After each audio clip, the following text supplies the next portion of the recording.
Kisah Nabi Yakub alaihissalam.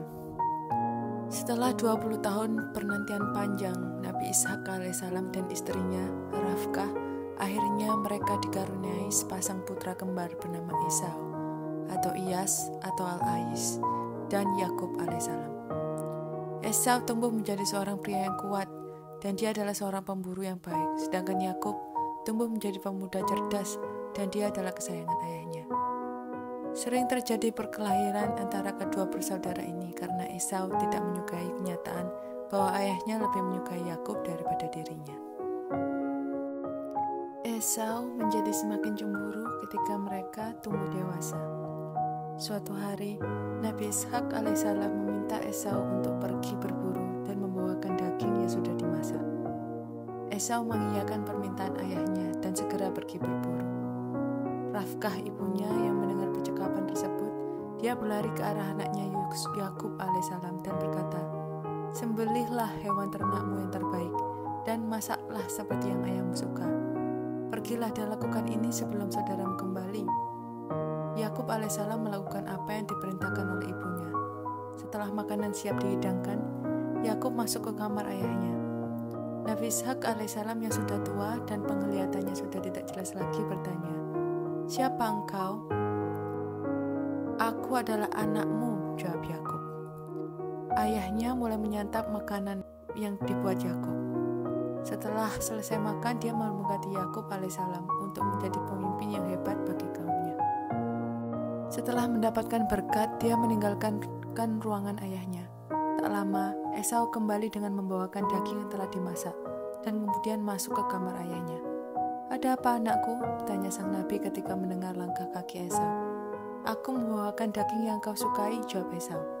Nabi Ishak alaihissalam bingung dan berkata, "Bukankah engkau telah membawakanku makanan?" Beliau bertanya. "Aku juga telah memberkatimu." "Tidak, aku bersumpah aku tidak melakukannya," jawab Esau. Dia kemudian sadar bahwa dia telah ditipu oleh Yakub alaihissalam. Dia menjadi sangat marah dan ingin membunuh Nabi Yakub saat itu juga.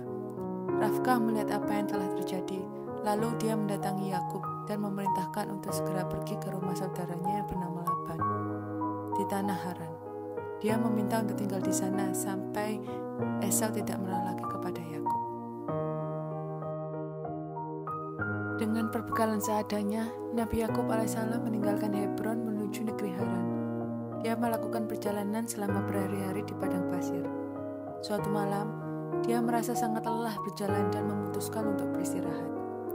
Nabi Yakub alaihissalam mengambil sebuah batu dan meletakkannya di bawah kepalanya. Lalu dia tertidur. Saat itulah dia mengalami mimpi yang luar biasa. Dalam mimpinya, dia melihat sebuah tangga dari surga ke bumi. Dia melihat para malaikat turun dari anak tangga itu. Nabi Yakub alaihissalam mencoba memahami mimpi tersebut. Dia berpikir bahwa mimpi tersebut merupakan wahyu dan petunjuk dari Allah. Nabi Yakub alaihissalam menandai batu itu dengan menggoresinya.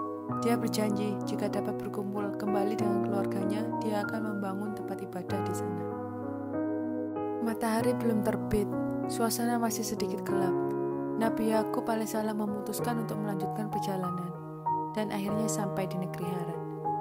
Sesampainya di sana, dia diterima baik oleh pamannya Laban. Laban memiliki beberapa orang anak, diantaranya 2 orang putri. Putri yang lebih tua bernama Laya, seorang wanita yang penglihatannya kurang bagus, rupanya pun juga tidak begitu cantik. Sedangkan adiknya Laya bernama Rahel, wanita yang cantik, baik hati, dan juga lembut. Sang nabi mulai bekerja untuk Laban. Selama tinggal di sana, dia jatuh cinta kepada Rahel. Setelah beberapa lama, dia meminta Laban untuk menikahi Rahel. Laban berkata, "Bekerjalah untukku selama 7 tahun dan aku akan mengizinkan kau menikahi putriku." Sang nabi menyetujui persyaratan yang diberikan Laban. Nabi Yakub alaihissalam bekerja keras untuk Laban dan mereka menjadi makmur. Setelah akhir tahun ke-7, pamannya menyiapkan sebuah pesta pernikahan. Namun Laban menipunya dengan menikahkan putri sulungnya Laya. Yakub alaihissalam baru mengetahui kebenaran itu di pagi hari. Ketika dia menyadari bahwa dia telah ditipu, dia pergi kepada Laban dan berkata, "Kau telah menipuku. Aku sudah bertunangan dengan Rahel dan engkau menikahkanku dengan Laya." Laban menjawab, Bukan tradisi kami untuk menikahi anak perempuan yang lebih muda sebelum yang lebih tua. Namun, dia menambahkan, jika kau benar-benar mencintai Rahel, bekerjalah selama 7 tahun lagi, dan aku akan mengizinkanmu menikahinya. 7 tahun sudah berlalu, pernikahannya dengan Rahel pun sudah diselenggarakan. Nabi Yakub alaihissalam sangat bahagia memiliki istri-istri yang baik. Untuk kedua putrinya, Laban memberikan hadiah masing-masing seorang pelayan. Laya mendapatkan pelayan bernama Zulfa, dan Rahel mendapatkan pelayan bernama Bilha. Budak istri-istrinya ini juga akan dinikahi oleh Nabi Yakub alaihissalam. Ketika Allah memberikan kekurangan, pasti ada kelebihan. Begitu pula sebaliknya. Laya, istri Nabi Yakub berwajah yang tidak begitu cantik dan penglihatannya juga terbatas. Allah memberikan kelebihan pada dirinya dengan memberikan banyak keturunan. Sementara Rahel yang cantik jelita belum memiliki seorang keturunan. Hatinya sedih, apalagi ketika kedua pelayan wanita yang dinikahi Nabi Yakub, yaitu Zulfa dan Bilha, juga telah mempunyai anak. Rahel terus berdoa kepada Allah. Dia yakin bahwa semua ini adalah ujian dari Allah. Setelah bertahun-tahun berlalu, akhirnya Allah menganugerahkan seorang putra yang sangat tampan bernama Yusuf. Nabi Yakub alaihissalam tinggal di Haran dan terus bekerja untuk Laban selama 20 tahun. Keluarganya pun terus berkembang. Allah memberikannya 11 keturunan. Suatu hari, Allah Subhanahu wa Ta'ala meminta Nabi untuk kembali ke negaranya. Nabi Yakub alaihissalam kemudian meminta pamannya Laban untuk mengizinkannya pergi dan mengunjungi keluarganya. Pamannya berkata kepadanya, "Aku telah diberkati karena kau. Mintalah uang berapapun yang kau butuhkan." Nabi Yakub alaihissalam berkata, "Berikanlah kepadaku setiap kambing berbintik yang lahir tahun ini dan setiap anak domba yang berwarna hitam." Tetapi Laban memerintahkan anak-anaknya untuk menyingkirkan kambing-kambing belang, berbintik dan bercorak, serta domba-domba yang hitam, agar tidak ada lagi yang terlahir dengan karakteristik tersebut. Nabi Yakub alaihissalam mengambil batang pohon poplar dan almond yang masih segar. Dia mengupas kulitnya dan melemparkannya ke dalam air, agar kambing-kambing itu dapat melihatnya. Anak-anak kambing yang ada di dalam perut mereka ketakutan dan bergerak, sehingga mereka terlahir dengan belang-belang, berbintik dan bercorak. Di sisi lain, ketika domba-domba itu berkembang biak, dia mengarahkan wajah mereka ke arah domba-domba hitam di kawanan Laban dan meletakkan tongkat-tongkat itu di antara mereka. Domba-domba mereka pun lahir dengan warna hitam. Hal ini adalah bukti kekuasaan Allah. Nabi Yakub alaihissalam memiliki banyak kambing, domba, binatang ternak, dan budak. Wajah Laban berubah seolah-olah domba dan kambing itu telah dicuri dari mereka.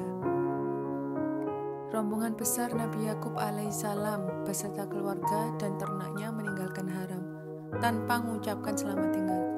Setelah Nabi Yakub alaihissalam dan kaumnya melarikan diri ke negerinya, Laban dan kaumnya mengikuti mereka.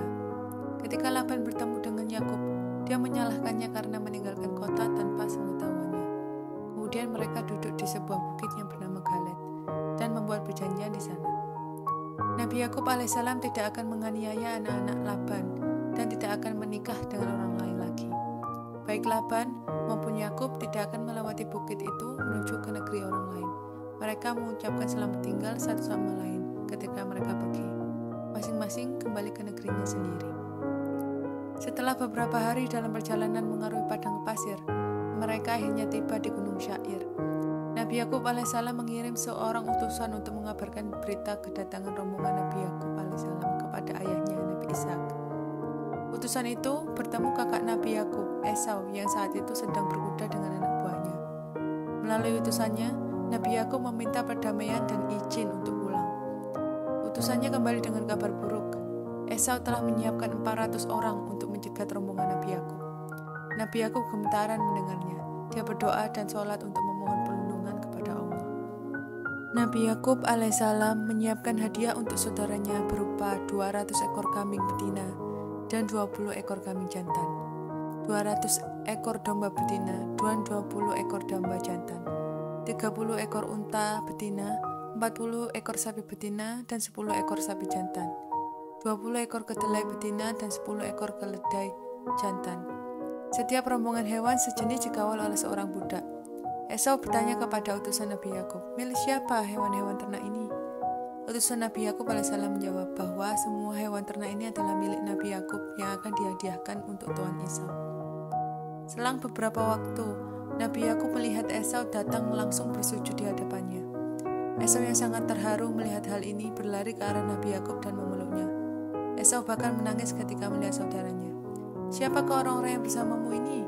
tanya Esau kepada Yakub ketika dia melihat para wanita dan anak-anak itu. "Mereka diberikan kepadaku oleh Allah," jawab Yakub dengan rendah hati. Seluruh anggota keluarga Nabi Yakub bersujud di hadapan Esau sebagai tanda penghormatan.